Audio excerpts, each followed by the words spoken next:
Hello বন্ধুরা, college admission সংক্রান্ত আরেকটি গুরুত্বপূর্ণ ভিডিওতে তোমাদেরকে স্বাগত। থার্ড মেরিট লিস্ট কি বেরোবে?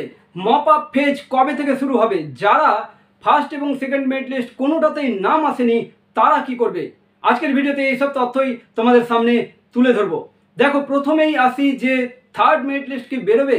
যারা ফার্স্ট মেরিট লিস্টে যাদের সিট অ্যালটমেন্ট হয়েছিল এবং অটো আপগ্রেডেশন অন ইয়েস করতে পেরেছিলে, তাদের সেকেন্ড মেরিট লিস্টে কারোর নাম এসেছে, কারোর নাম আসেনি। যাদের নাম এসেছে তারা কিন্তু আবার আপগ্রেডেশন ইয়েস করলে তোমরা হায়ার প্রেফারেন্স কলেজ যদি না পেয়ে থাকো তাহলে আপগ্রেডেশন ইয়েস করতে পারবে এবং সেক্ষেত্রে তোমরা কিন্তু হায়ার প্রেফারেন্স কলেজ কিন্তু তোমরা পাবে যদি ফাঁকা থাকে। এখানেই হচ্ছে প্রশ্ন যে তাহলে কি থার্ড মেরিট লিস্ট বেরোবে?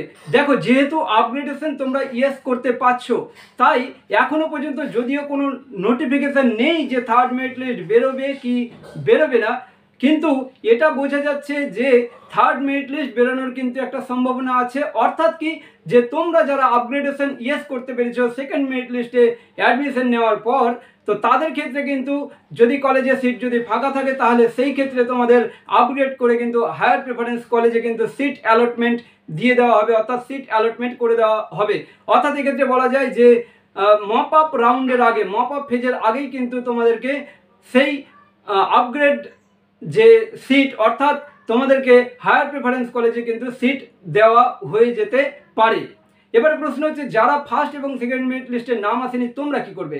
তোমরা দেখো, ফার্স্ট এবং সেকেন্ড মেরিট লিস্টে যাদের নাম আসেনি তোমরা কিন্তু প্রত্যেকেই দেখো কলেজে ভর্তির সুযোগ পাবে।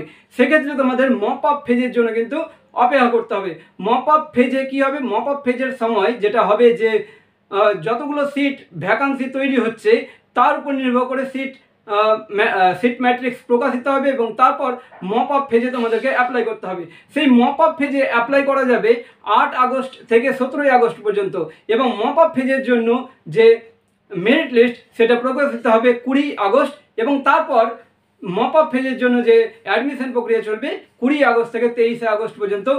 তাহলে দেখো, যারা ফার্স্ট এবং সেকেন্ড মেরিট লিস্টে কোনোটাতেই নাম আসেনি তোমাদের যেটা করতে হবে, মপ আপ ফেজের জন্য কিন্তু অপেক্ষা করতে হবে।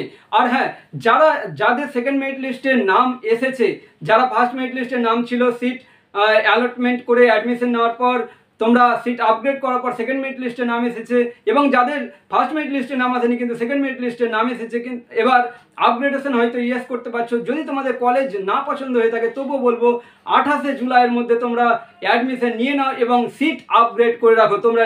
তোমরা নিশ্চিত যে তোমাদের হায়ার প্রেফারেন্স কলেজে তোমরা কিন্তু সিট অ্যালটমেন্ট হয়ে যাবে, অর্থাৎ তোমরা হায়ার প্রেফারেন্স কলেজে কিন্তু ভর্তির সুযোগ পাবে।